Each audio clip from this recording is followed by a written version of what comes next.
Então, essa noite, nós, obstante o tempo menor que temos, não é menos eficaz do que os outros demais cultos que temos um tempo maior. Até às 8 horas nós nos debruçaremos, umas 5 para as 8, que nós temos ainda um cântico ao final, mas às 8 horas nós queremos aqui estar já dando a bênção apostólica para que todos estejamos indo para os nossos lares. Meus prezados irmãos, Ageu capítulo 2, versículo 9, é um texto bastante conhecido e diz o seguinte: a glória desta última casa será maior do que a primeira, diz o Senhor dos Exércitos, e neste lugar darei a paz, diz o Senhor dos Exércitos. Quando nós lemos o texto do profeta Ageu, é claro que nós estamos lendo um texto relativo a algo que aconteceu na nação de Israel. Nós não estamos esperando o cumprimento desta palavra em nossos dias, pois esta palavra, pelo que entendemos, ela já se cumpriu. Ela já se cumpriu ou quando Cristo entra dentro do templo, como está escrito em João capítulo 2, ou quando a igreja é formada e o Espírito do Senhor é derramado sobre o povo, fazendo com que a glória desta última casa seja maior do que a primeira. Então, nós não estamos esperando o cumprimento desta profecia em nossos dias. Nós, quando nos debruçamos em um texto como este, nós retiramos dele princípios que podem ser aplicados à realidade que nós estamos vivendo. Nós olhamos para o passado e enxergamos princípios que podem ser aplicados hoje, como quando nós falamos a respeito da abertura do Mar Vermelho, ou quando nós falamos a respeito da queda dos muros de Jericó, ou quando nós falamos a respeito de tantos milagres que o Senhor operou no passado. Quando nós os olhamos como princípios que podem ser aplicados em nossas vidas. E quando nós olhamos para Ageu, nós não esperamos, não somos templistas esperando a reconstrução do templo futuro, mas nós olhamos para ele sabendo que esta palavra já se cumpre em Cristo, mas que os princípios que aqui se encontram podem ser aplicados em nossa vida para a glória de Deus. Então, quais são os princípios que nós podemos extrair dessa palavra? Antes disso, nós precisamos entender o contexto. O que é que estava acontecendo no tempo de Ageu? Ageu ele é contemporâneo de Zacarias, Ageu é contemporâneo de Esdras, Ageu é contemporâneo de Neemias. E o que está acontecendo com essa turma é que eles estão voltando do cativeiro. E quando eles voltam do cativeiro, que vão até Jerusalém, eles encontram a cidade completamente destruída. Aquela cidade que antes era chamada de a Cidade Dourada, por causa dos seus muros dourados, quando a luz refletia nos muros da cidade de Davi, aquilo reluzia como ouro. Existe até o hino da própria cidade de Jerusalém, Yerushalayim, Sher-Zahav, Veshel Nerosh, Vesherol, é Jerusalém, cidade dourada, fala sobre os muros dourados da cidade de Davi. Então, aqueles muros que antes eram tão conhecidos, aquelas portas impenetráveis, estavam completamente destruídos, queimados, só existiam ruínas. Quando aquele povo começou a entrar na cidade e foram até o templo para saber como é que o templo estava completamente saqueado. Não existia mais aquela glória do templo de Salomão. Lembram daquele ouro que foi colocado ali? Lembram de todo aquele cuidado que havia sido feito para a construção daquele templo? Tudo aquilo havia sido destruído, roubado, saqueado. Estava na Babilônia, estava em outros lugares, em outras nações. Os utensílios do templo, os copos, as taças, tudo aquilo havia sido saqueado. E nada daquela glória estava ali para ser rememorada. Quando aquele povo enxerga tudo isso, o Espírito do Senhor vem sobre Ageu. E o Espírito do Senhor vem sobre Ageu para animar o povo, para que o povo não se deixasse levar por aquilo que eles estavam vendo, mas sim eles fossem motivados por aquilo que Deus podia fazer. Que eles enxergassem aquilo, mas que eles não enxergassem aquilo como uma sentença de que acabou-se a história de Jerusalém, mas que eles enxergassem aquilo acreditando que Deus era poderoso de mesmo dentre aquelas ruínas levantar a cidade de Jerusalém com ainda mais glória do que ela tinha no passado. Esse é o contexto de Ageu. Ageu profetiza a esse respeito, Zacarias profetiza a esse respeito, Neemias é aquele que vai colocar-se para trabalhar, para fazer com que isso aconteça, e Esdras é aquele que vai organizar governamentalmente toda esta situação. Então, queridos, há um grande mover de Deus nesse tempo para fazer com que a glória desta última casa seja maior do que a primeira. É impossível lermos Ageu e lermos esses outros livros e não fazermos uma conexão com aquilo que nós estamos vivendo hoje, com aquilo que nós estamos vivendo enquanto Igreja Presbiteriana de Manaus. Eu não sei se os queridos tiveram a oportunidade de ver alguma foto ou alguma coisa do que aconteceu ali no Pedras Vivas. Eu tenho certeza que as fotos aí rodaram os celulares e os grupos de WhatsApp, as filmagens e etc. E quando nós enxergamos aquilo, nós ficamos olhando e dizendo: Senhor, será que dá para fazer algo? Será que nós viveremos novamente aqueles dias? Será que nós veremos novamente aquele salão de culto cheio como estava um domingo passado, com 1.400, 1.500 pessoas? Será que nós viveremos novamente aquele momento onde nós estávamos todos reunidos ali adorando e bendizendo ao Senhor, recebendo de sua palavra, onde nós estávamos pensando em tantas ações de avanço, Arena Juventude, Arena Infantil, onde nós estávamos pensando em um grande telão para estarmos colocando ali naquele palco? Será que nós podemos ter fé que essas coisas ainda acontecerão? Pegando o gancho dos princípios que nós enxergamos em Ageu, nós acreditamos piamente de que o Senhor pode fazer não apenas isso que nós estamos pensando, mas além do que nós estamos pensando, para a glória do seu santo nome. Para que isso aconteça, há algo que Deus faz no meio do seu povo. Mais uma vez eu lhes digo, irmãos, que Deus não precisa de nós para fazer aquilo que Ele quer fazer, mas Ele se compraz de nos convidar a sermos cooperadores seus, colaboradores de seu trabalho. Deus não precisa de mim para fazer aquilo que Ele quer fazer. Deus não precisa de ninguém para fazer aquilo que Ele quer fazer, mas Ele nos convida para fazer parte de tudo isso. Deus poderia muito bem fazer com que aqueles muros fossem reconstruídos, mas Ele levanta Neemias e os chefes de famílias para fazer com que aqueles muros fossem reconstruídos. Ele podia muito bem fazer com que aquelas casas fossem reconstruídas, mas Ele levanta o povo para fazer isso. Ele podia muito bem fazer com que aquele templo voltasse a ter a glória que tinha anteriormente e até maior, mas Ele convida o povo no tempo de Ageu para participar com Ele deste momento. E da mesma forma, levando aqui mais uma vez em consideração os princípios que nós encontramos nas Escrituras, nós podemos acreditar que o Senhor está nos chamando para participar de tudo isso nesses dias. E como é que Deus faz isso? Em primeiro lugar, quando nós lemos a partir do início do capítulo 2, nós vamos ver que o Espírito do Senhor vem sobre Ageu, e ele vai até Zorobabel, que é filho de Salatiel, governador de Judá, e vai até Josué, filho de Zosadac, o sumo sacerdote, e ele vai até a liderança deste povo, e traz esta liderança do povo e coloca na frente da ruína do templo. E ele, quando coloca na frente da ruína do templo, ele pergunta para eles o que está escrito no versículo 3: quem dentre vós que tenha sobrevivido contemplou esta casa na sua primeira glória? Quem de vocês aqui que está comigo agora viram este templo quando ele estava reconstruído? Disse Ageu. Algum de vocês, com certeza muita gente ali levantou a mão. Eu vi este templo na sua glória, eu vi este templo na sua magnitude, eu vi este templo quando estava reconstruído, quando estava construído pela primeira vez. E Ageu continua perguntando: e como vocês veem agora este templo? Não é ela como nada aos vossos olhos? Vocês estão vendo? Faça uma comparação ao que nós tínhamos antigamente e faça uma comparação ao que vocês estão vendo agora.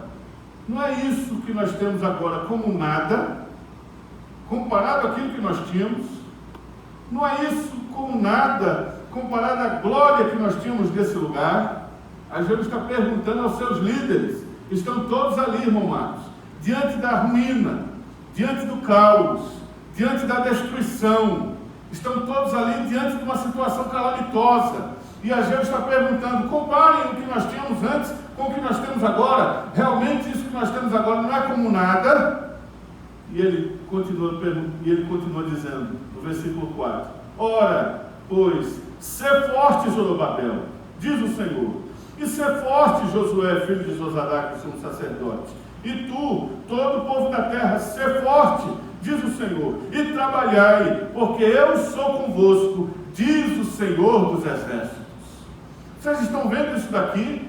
É como se fosse nada, pois assim diz o Senhor, disse Ageu àqueles líderes, sejam fortes, sejam fortes. O que é que nós encontramos no livro dos Provérbios, capítulo 24, versículo 10? Se na hora da nossa angústia nos mostrarmos fracos, quão pequena será a nossa força. É nos momentos de dificuldade que o Senhor manifesta a sua glória. O que foi que Deus disse a Paulo? Paulo, não se entristeça porque a sua força é pequena, porque a minha glória se manifesta na sua fraqueza. Esse povo está olhando aquelas ruínas, mas o que o Senhor quer que esteja no coração daquele povo é, vocês estão vendo essa ruína? Ninguém aqui está chamando vocês para ficar declarando profeticamente, não, nós não estamos vendo nada, não é isso que nossos olhos estão, não, vocês têm que olhar e ver a realidade mesmo, caiu, não tem mais glória nesse lugar, o templo foi derrubado, foi tudo roubado, foi tudo saqueado. Nós não estamos sendo chamados para ficar negando uma realidade, para ficar vivendo uma utopia, para ficar vivendo uma realidade imaginária. É igual nas nossas vidas. Nós estamos enfrentando problemas e dificuldades e às vezes as pessoas nos ensinam a dizer assim, não, diga para o problema que ele não existe, diga para o problema que ele não está lá, diga para o problema que ele... Não. Que é isso, irmão? Ele existe sim, a conta está lá para eu pagar. Eu não vou pegar a conta de energia e ficar na minha frente assim, essa conta não existe, essa conta não existe, essa conta não existe. Aí quando eu abro o olho, está lá o grampo, o anjo, o grampo pagou, o grampeou e mandou, o recibo da conta paga. Isso não existe. E em muitos lugares, o evangelho que está sendo pregado é um evangelho que ensina isso. Uma negação da realidade, uma negação do problema. O problema existe? Existe. Existe um problema na minha vida? Existe. Existe um problema na minha família? Existe. Existe um problema financeiro meu? Existe. Muitas vezes nós não resolvemos nossos problemas, meu presbítero, porque nós ficamos negando a existência dele. Nós ficamos dizendo, não, isso não existe, não, isso aqui Deus vai resolver, não. E aí nós ficamos empurrando com a barriga. Sabe o empurrar com a barriga? Que a gente sai empurrando para resolver depois, pensando que o negócio vai resolver sozinho. Não, isso aqui eu vou dar tempo ao tempo. Nada melhor do que o tempo. O melhor remédio é o tempo. Só que, meu querido, esse probleminha, ele come. E se ele hoje tem 5 quilos, amanhã ele vai ter 10. Daqui a um mês ele tem 15. Daqui a 2 meses ele tem 30. E aí cada vez esse problema vai crescendo, vai aumentando, porque o negar o problema não o resolve. É por isso que Ageu traz a liderança, coloca na frente do templo destruído e diz, olhem, abre o olho, olha lá, a pedra derrubada, está vendo lá? Ali era o santo dos santos, está lá, destruído, está vendo destruição? Está vendo aqui onde ficavam os pães da preposição? Está vendo aqui onde ficava o candelabro? Está vendo aqui onde ficava a pia que nós lavávamos as mãos? Está vendo aqui onde ficava o altar do sacrifício? Está vendo aqui? O que é que tem daquilo que nós vimos aqui? Nada. Abram os olhos e vejam, a realidade é calamitosa, é grande. O desafio é grande, o problema é grande. Vejam, vocês estão vendo isso? Será que Deus pode fazer alguma coisa no meio dessa destruição? Será que Deus pode fazer alguma coisa no meio dessas ruínas? Será que Deus pode fazer alguma coisa no meio desse nada? E é por isso que Ageu chama esses líderes e diz assim, se esforcem e trabalhem, porque eu sou convosco, diz o Senhor dos Exércitos. É aquilo que o nosso presbítero leu aqui no início, no Salmo 127. Se o Senhor não edificar a casa, em vão trabalham os que a edificam. Se o Senhor não guardar a cidade, em vão vigia o sentinela. Não adianta nós nos esforçarmos se o Senhor não for conosco. Mas o que o Senhor está dizendo aqui, através de Ageu, é: vocês podem se esforçar, vocês podem colocar forças nesse negócio, vocês podem trabalhar, porque o Senhor estará convosco. Não tenham medo, se esforcem, trabalhem, arregassem as mangas, vão em diante em encontro a este problema, porque o Senhor é convosco.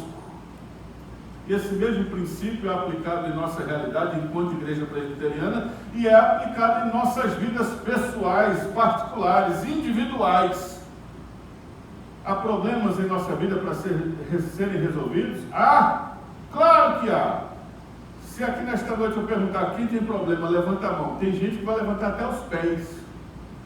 Eu levantaria as duas mãos, os 2 pés, e ainda diria à minha esposa: levante aí também, minha filha, para a gente aparecer mesmo.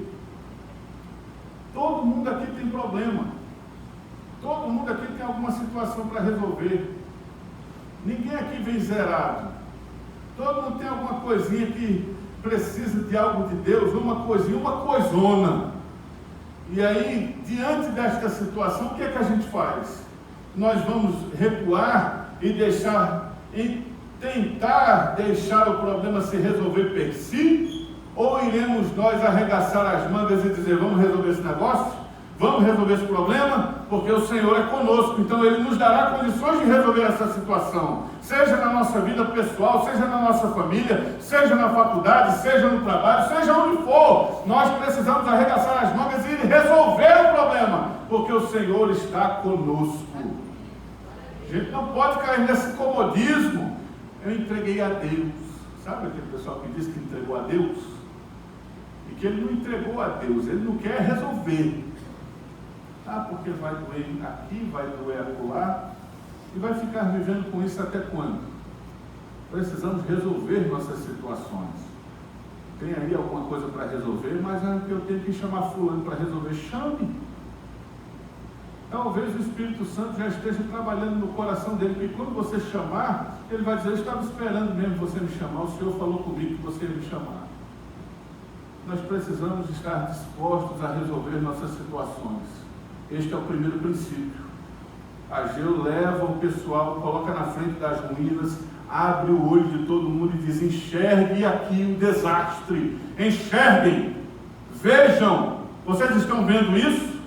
Isso aqui não é nada em comparação ao que nós tínhamos? Pois é, esforcem-se, trabalhem, porque o Senhor é convosco, o Senhor está ao vosso lado. Esse é o primeiro princípio. Segundo princípio que nós entendemos aqui é o princípio que nós encontramos aqui no versículo 5, quando ele diz assim: segundo a palavra da aliança que fiz convosco quando saístes do Egito, o meu espírito habita no meio de vós, não temais. Meu irmão, eu acho linda essa questão da aliança que nós temos com Deus. Somos um povo aliancista. Nós acreditamos em uma aliança que Deus tem conosco, não apenas conosco, mas com toda a nossa casa. Quando os nossos filhos são trazidos à presença de Cristo e são batizados, mesmo quando crianças, são batizados porque são filhos da aliança, são filhos da promessa, são batizados na fé de seus pais. Quando eles crescem e já têm entendimento, fazem a sua profissão de fé, que fazem parte desta aliança, desta família da aliança.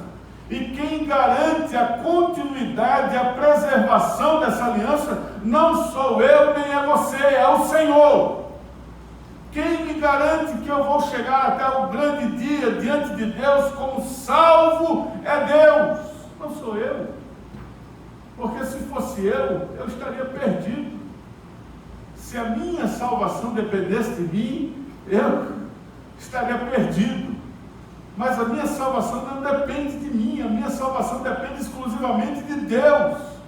Por isso que a aliança é dele conosco, e é ele quem preserva, e é ele quem mantém a sua aliança. E ele está dizendo através de Ageu ao povo: existe uma aliança de Deus com este povo, e por causa desta aliança, o meu Espírito será derramado em vosso meio. Não tenham medo. Por causa desta aliança, Sabe, irmãos, nós somos o povo da aliança. Quando nós vamos falar com o Senhor, nós não falamos com Deus batendo no peito, arrotando nossos méritos.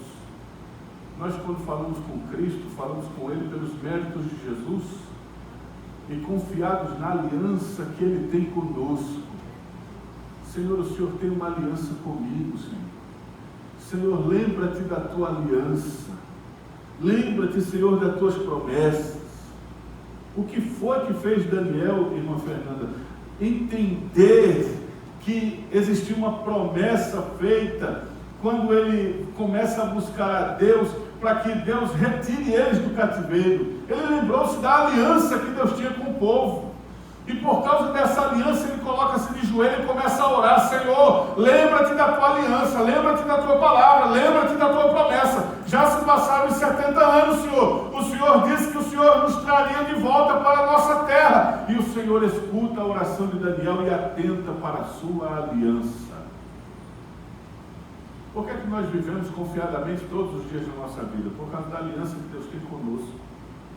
O Senhor tem uma aliança conosco.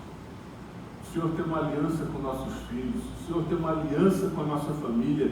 O Senhor tem uma aliança com a sua igreja. E aqui Ageu estava dizendo: há uma aliança, há uma palavra da aliança. Olha o que Ageu diz: segundo a palavra da aliança que fiz convosco quando saístes do Egito. Ele está lembrando de uma palavra, irmã Fernanda, que ele deu lá quando eles estavam saindo do Egito, pastorão, com Moisés. Ele está lembrando daquela palavra, daquela aliança. Ninguém que estava aqui estava vivo naquela oportunidade, mas a aliança de Deus perpetua-se através das gerações.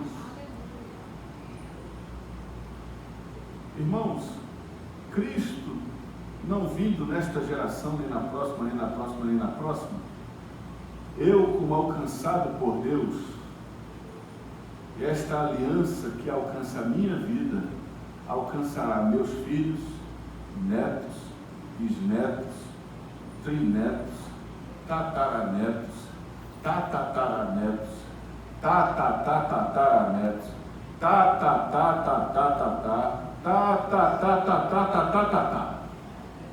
É uma aliança, pode dar risada mesmo.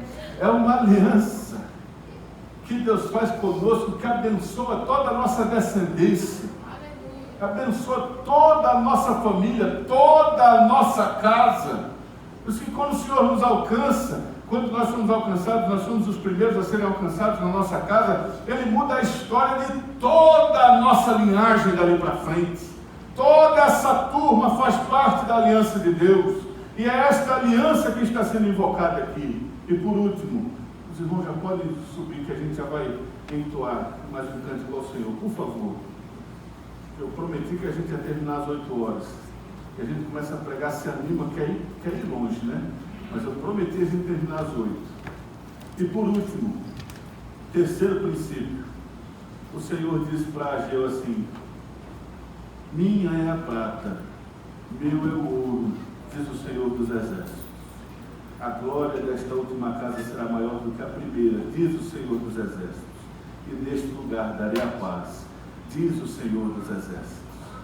O pessoal olha assim, lá com Ageu, e diz assim: tá, Ageu, mas antigamente tinha muito ouro, tinha muita prata. Aí o Senhor diz assim: minha é a prata, e meu é o ouro, diz o Senhor dos Exércitos. O que for preciso de prata e ouro para fazer isso que eu estou dizendo que vai acontecer, eu vou trazer, porque minha é a prata e meu é o ouro, diz o Senhor dos Exércitos. Então o recurso está nas mãos de Deus.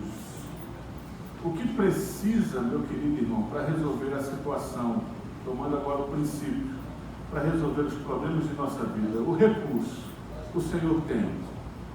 Qual é o recurso que falta na sua vida para resolver essa situação?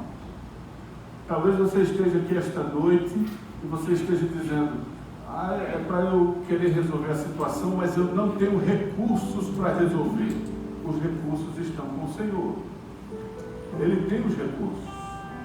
Ele diz: minha é a prata e meu é o ouro, diz o Senhor. Ele tem os recursos. Ele tem a provisão. Ele tem a condição. Ele vai dar a solução. Ele tem nas suas mãos a resposta. O recurso está em Deus. Ele tem o recurso. Ele tem o recurso. Ele tem o recurso. Confia no Senhor. Confie nele. Vamos levantar? Vamos entoar esse cântico?